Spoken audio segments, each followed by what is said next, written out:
Bonjour tout le monde et bienvenue dans Mon Garage pour le guide de l'auto. Cette semaine, il sera question de la nouvelle génération de la Mercedes-Benz CLA. On parlera rapidement des camions Ram qui font un retour avec le moteur V8 et de l'Acura ADX, un produit qui arrive présentement chez les concessionnaires. Mais tout d'abord, réponse à la question de la semaine dernière.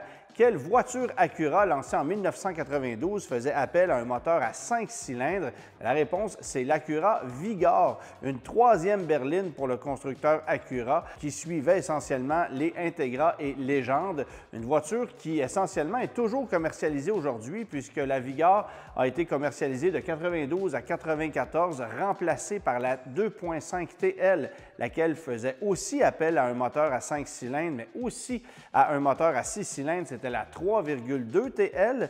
Évidemment, la TL est devenue la TLX avec le temps, une voiture qui est toujours offerte sur notre marché et qui rivalise avec des voitures comme l'Audi A4, la BMW de série 3 et la Mercedes de classe C. Seule berline toujours offerte, évidemment, du côté de chez Acura, si on exclut bien sûr l'Integra, mais qui est un modèle à 5 portes, alors que la TLX est toujours un modèle à 4 portes. Alors la Vigor, ça aurait été une curiosité chez Acura pendant 3 années seulement, mais il faut savoir que le nom Vigor avait aussi été utilisé à l'international.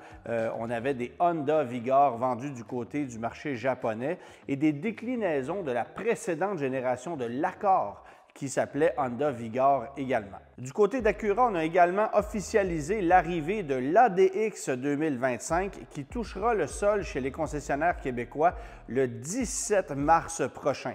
Alors, un VUS très attendu chez les concessionnaires Acura parce qu'on demandait depuis nombre d'années un VUS de catégorie sous-compact pour rivaliser, par exemple, avec l'Audi Q3, le BMW X1 et le Volvo XC40. Chose dite, chose faite, mais il aura fallu attendre de nombreuses années avant que l'ADX arrive finalement chez les concessionnaires, un produit qui dérive directement du HR-V, mais qui fait appel au moteur du CR-V, c'est-à-dire un 1,5 litres turbo compressé qui fait 190 chevaux, mais qui curieusement requiert de l'essence super, alors que ce n'est pas le cas sur le moteur du CR-V. On recommande de l'essence super chez Honda, mais on ne l'oblige pas, alors que du côté d'Acura, pour produire 190 chevaux, ça prend de l'essence super. Alors, il y a une petite question de ce côté-là qui demeure sans réponse parce que les stratèges d'Acura nous disent qu'il s'agit essentiellement du même moteur que l'Integra, alors que pourtant l'Integra fait 200 chevaux avec de l'essence super. Cela étant dit, si une puissance qui est moindre que ce que propose la compétition qui propose généralement des moteurs 2 litres turbo produisant entre 220 et 250 chevaux, alors qu'ici on est à 190 chevaux. Alors ça se ressent sous le pied droit, ça manque un peu de puissance, mais on peut jouer avec les modes de conduite pour aller chercher un petit peu plus de nervosité. Toujours est-il que le ADX a cet avantage d'avoir un look qui lui est propre, un look qui est certainement plus agressif que celui du HR-V duquel il dérive et une présentation intérieure certainement plus noble que ce que propose le HR-V, histoire de mieux rivaliser avec la compétition. L'équipement est quand même assez généreux, surtout si on opte pour le modèle A-Spec Elite, lequel va coûter autour de 55 000 $, incluant les frais de transport, préparation et de concessionnaire.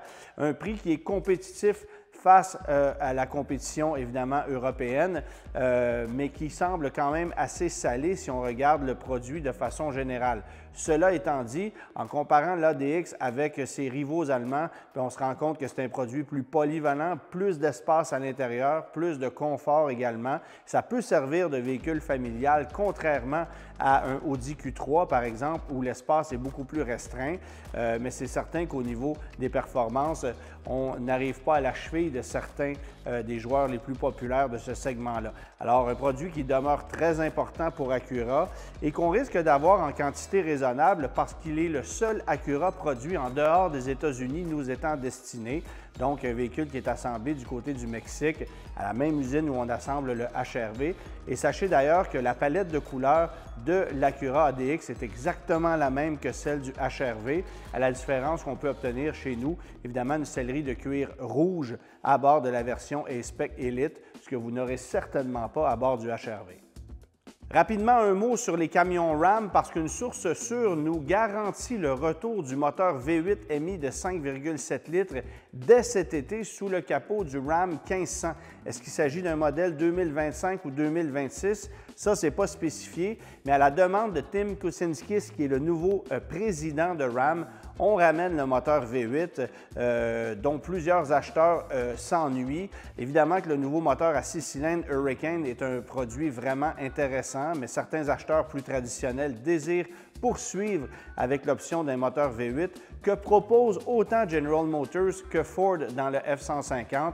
Alors, sans moteur V8 dans la gamme Ram 1500, bien, il y avait clairement un trou. Ram avait fait ce pari de n'offrir que des moteurs à 6 cylindres turbo-compressés comme le fait Toyota parce qu'on souhaitait rivaliser plus efficacement avec le F-150 où on vend majoritairement des moteurs à 6 cylindres turbo-compressés, en l'occurrence les moteurs EcoBoost. Mais il y a également une offre de moteurs V8 chez Ford et ça, bien, ça manquait dans le catalogue Ram visiblement. Les ventes de Ram qui ont chuté cette année, surtout suite à l'abandon du Ram 1500 classique où, ironiquement, une majorité de moteurs V8 étaient proposés. Alors, est-ce que l'offre d'un moteur V8 permettra d'aller rechercher une partie de la clientèle qui se procurait jusqu'à tout récemment des Ram classiques? Peut-être que oui. On verra comment Ram positionnera le moteur V8 à travers sa gamme. Il se pourrait que ce soit un moteur qui fasse office de mécanique d'entrée de gamme sur certaines versions qui ne sont pas les plus luxueuses parce qu'on conservera probablement le moteur 6 cylindres Hurricane High Output pour les modèles les plus luxueux et les plus performants. Maintenant, un mot sur la nouvelle Mercedes-Benz CLA qui a été dévoilée tout récemment, une voiture qui arrivera chez nous à la fin de l'année 2025 comme modèle 2026 en tout électrique ou en version hybride avec un moteur 1,5 litres turbo-compressé et une boîte séquentielle double embrayage à 8 rapports. On aura également un petit moteur électrique et une batterie de 1,3 kWh pour cette version hybride, mais qui ne risque pas d'être la plus populaire parce qu'on mettra surtout l'emphase sur les modèles électrifiés.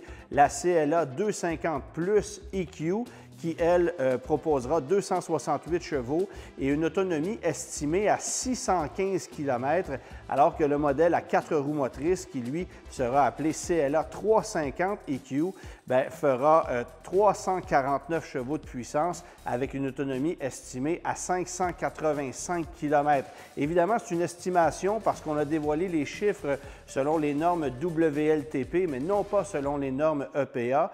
Et selon les normes WLTP, on peut parcourir jusqu'à 792 km avec une version propulsée, jusqu'à 770 avec un modèle à 4 roues motrices. Alors, à suivre pour l'autonomie officielle de ces modèles-là, mais qui risquent de connaître beaucoup de succès chez nous. Alors, les CLA ont grossi, clairement, des voitures qui sont 60 mm plus longues que leurs devancières.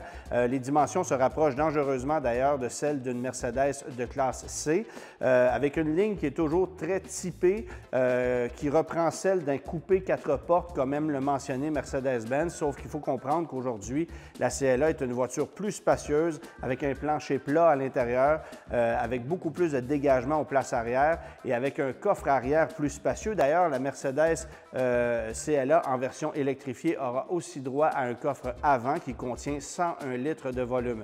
C'est aussi à bord de la CLA qu'on va retrouver cette nouvelle génération du système MBUX qui va faire appel à de l'intelligence artificielle, un système qui se veut plus efficace, plus ergonomique, mais qui offre encore plus de technologie.